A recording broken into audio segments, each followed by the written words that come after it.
இந்த BMS எபிசோட்ல நம்ம பார்க்க போறது how to customize your Blender interface. Blenderோட இன்டர்ஃபேஸை கஸ்டமைஸ் பண்றது எதுக்காக and அதனால நமக்கு என்ன யூஸ் இருக்கு. ஸோ இந்த மாதிரி பட்ட இன்ட்ரெஸ்டிங்கான நிறைய விஷயங்களை இந்த வீடியோல நம்ம பார்க்கலாம். நீங்க இந்த மாதிரி யூஸ்ஃபுல்லான வீடியோஸ் மிஸ் பண்ணாம பார்க்க மறக்காம சப்ஸ்கிரைப் பண்ணிக்கோங்க. முதல் விஷயம், பிளெண்டரை கஸ்டமைஸ் பண்றதுனால என்ன பிரயோஜனம் இருக்கு அதை பத்தி நம்ம தெரிஞ்சுக்கலாம். இப்போ நீங்க இந்த மாதிரி ஒரு 3D சீன்ல ஒர்க் பண்ணிட்டு இருக்கீங்க அப்படின்னா அதில் நீங்கள் லைவாக மேபி இங்கே ஏதாவது ஒர்க் பண்ண வேண்டியவும் வரலாம். அண்ட் அதே நேரத்தில் நீங்கள் லைவாக இருக்கிற டெக்ஸ்சர், அதாவது ரெண்டர்ஸ் எப்படி இருக்குன்றதை நீங்கள் பார்க்கலாம் இல்லையா.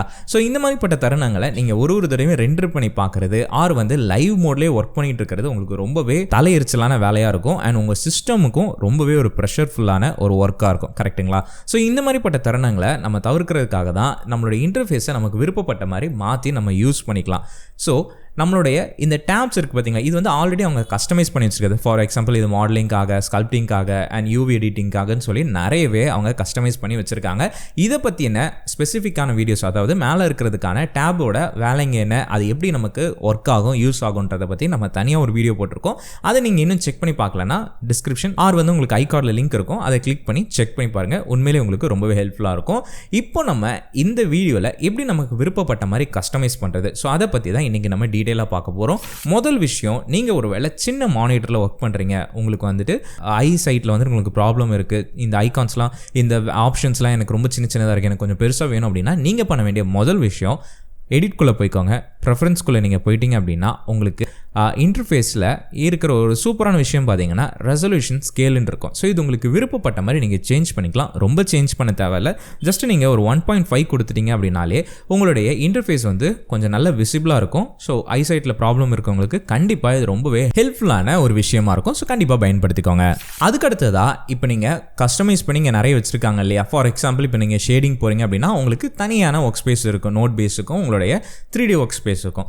இந்த மாதிரி இல்லாமல் நானே எனக்கு தேவைப்பட்ட மாதிரி நான் கிரியேட் பண்ணணும். அது எப்படி கிரியேட் பண்ணுறதுனா ரொம்ப சிம்பிளாகவே நீங்கள் கிரியேட் பண்ணலாம். இப்போ உங்களுக்கு இந்த சைடில் ஷேட் எடிட்டர் வேணும், அதாவது நோட் எடிட்டர் வேணும். இந்த பக்கத்தில் உங்களுடைய லைவாக இருக்கிற ரெண்டரை நீங்கள் பார்க்கணும், இமேஜை பார்க்கணும் அப்படின்னா ரொம்பவே சிம்பிளாக உங்களால் கிரியேட் பண்ண முடியும். அதுக்கு நீங்கள் பண்ண வேண்டியது, உங்களுடைய மவுஸ் கர்சரை இந்த மாதிரி எஜ்ஜுக்கு எடுத்துகிட்டு போயிருங்க. இந்த எட்ஜோ இல்லைனா எந்த எட்ஜ் உங்களுக்கு வேணுமோ அந்த எட்ஜுக்கு நீங்கள் எடுத்துகிட்டு போயிட்டீங்க அப்படின்னா உங்களுக்கு இந்த மாதிரி ப்ளஸ் ஐக்கான் வரும். ஓகேங்களா? ஸோ ப்ளஸ் ஐக்கான் வந்துருச்சுனாலே அங்கே உங்களால் இன்னொரு டேப் உங்களால் கிரியேட் பண்ண முடியுன்றதான் கான்செப்ட். ஓகேவா? ஸோ அங்கே நீங்கள் கிளிக் பண்ணிக்கோங்க. கிளிக் பண்ணிட்டு அப்படியே நீங்கள் ட்ராக் பண்ணீங்க அப்படின்னா, அதாவது எந்த டைரக்ஷனில் ட்ராக் பண்ணுறீங்களோ, மேலேருந்து கீழே ட்ராக் பண்ணிங்கன்னா ஸ்ப்ளிட் ஸ்க்ரீன் மேலே கீழேன்னு வரும், சைடில் ட்ராக் பண்ணிங்கன்னா லெஃப்ட் ரைட்டுன்னு சொல்லி வரும். ஓகேங்களா? இந்த மாதிரி நீங்கள் சைடில் கிரியேட் பண்ணிவிட்டு உங்களுக்கு தேவைப்பட்ட மாதிரி இன்டர்ஃபேஸை நீங்கள் சேஞ்ச் பண்ணிக்கலாம். ஸோ இப்போ நமக்கு இங்கே நோட் எடிட்டர் வேணும். கரெக்ட்டுங்களா? அதாவது ஷேட் எடிட்டர். ஸோ இந்த கார்னரில் ஒரு பட்டன் இருக்குது பார்த்தீங்களா, இது எல்லா இடத்துலையுமே இருக்கும். இங்கே இருக்குது அண்ட் இந்த டேப்லையுமே இருக்கும். ஸோ எல்லா இடங்களுமே உங்களுக்கு இந்த மாதிரி டேப் இருக்கும். ஓகேங்களா? ஸோ இது மூலமாக தான் உங்களுடைய ஒர்க் ஸ்பேஸை நீங்கள் சேஞ்ச் பண்ணிக்க முடியும். இங்கே பாருங்கள், நான் சேஞ்ச் பண்ணுறேன். இங்கே போயிட்டு எனக்கு தேவைப்பட்டது ஷேட் எடிட்டர் இது இருக்குது, அதை நான் கிளிக் பண்ணிக்கிறேன். இங்கே பார்த்தீங்கன்னா சைட் பை சைடு எனக்கு இப்போ வந்துருச்சு. இப்போ எனக்கு எப்படி தேவையோ அதுக்கு ஏற்ற மாதிரி நான் இதை மாற்றிக்க முடியும். இப்போ உங்களுக்கு ஒரு ஐடியா கிடச்சிருக்குன்னு நினைக்கிறேன். இப்போ இதே நேரத்தில் எனக்கு இது பழைய மாதிரியே நான் எடுத்துகிட்டு வரணும். எப்படி நான் ரீசெட் பண்ணுறது, எனக்கு அதை லே அவுட் பண்ணனா ஒன்லி இது மட்டும் தான் இருக்கணும் அப்படின்னா அதுவுமே நீங்கள் ஈஸியாக பண்ணலாம். ஒன்று என்ன பண்ணலாம் அப்படின்னா, இதை நீங்கள் ட்ராக் பண்ணி எடுத்துகிட்டு வரும்போது உங்களுக்கு ஒரு ஆப்ஷன் கிடைக்கும். அது ஒருவேளை உங்களுக்கு கிடைக்கல, அது கஷ்டமாக இருக்குது அப்படின்னா நீங்கள் என்ன பண்ணலாம்னா, இந்த சென்டர் பாயிண்ட்டுக்கு நீங்கள் மவுஸ் கர்சரை எடுத்துகிட்டு வந்துட்டு ரைட் கிளிக் பண்ணிக்கோங்க. இங்கே பார்த்தீங்கன்னா ஜாயின் ஏரியாஸ்ன்னு இருக்கும். ஜாயின் ஏரியாஸை கொடுத்துக்கோங்க. கொடுத்தோன்னா உங்களுடைய கர்சர் இந்த மாதிரி சேஞ்ச் ஆகும். அதாவது உங்களுக்கு இது ரெண்டுத்தையும் கம்பைன் பண்ணுமா இல்லை இது ரெண்டுத்தையும் ஜாயின் பண்ணுமா அப்படின்னு சொல்லிட்டு. ஸோ உங்களுக்கு எந்த இடத்துல வேணுமோ அந்த இடத்துல உங்கள் கர்சர் வச்சுட்டு நீங்கள் லைட்டாக இப்படி ட்ராக் பண்ணிங்கன்னா போதும், உங்களுக்கு அந்த பழைய, அதாவது உங்களுக்கு தேவைப்பட்ட மாதிரி ஒரே ஒரு லேஅவுட்டை நீங்கள் மாற்றிக்கலாம். அண்ட் ஆல்ரெடி இருக்கிற ஒரு லேஅவுட்டில் நீங்கள் எதாவது சேஞ்ச் பண்ணாலும் நீங்கள் தாராளமாக சேஞ்ச் பண்ணிக்கலாம். இப்போ ஃபார் எக்ஸாம்பிள் கீழே இருக்கிற டைம் லைனை எனக்கு வேறு மாதிரி மாற்றணும் அப்படின்னா இதுக்குள்ளே போயிட்டு உங்களுக்கு எது வேணுமோ அதை நீங்கள் கொடுத்துக்கலாம்.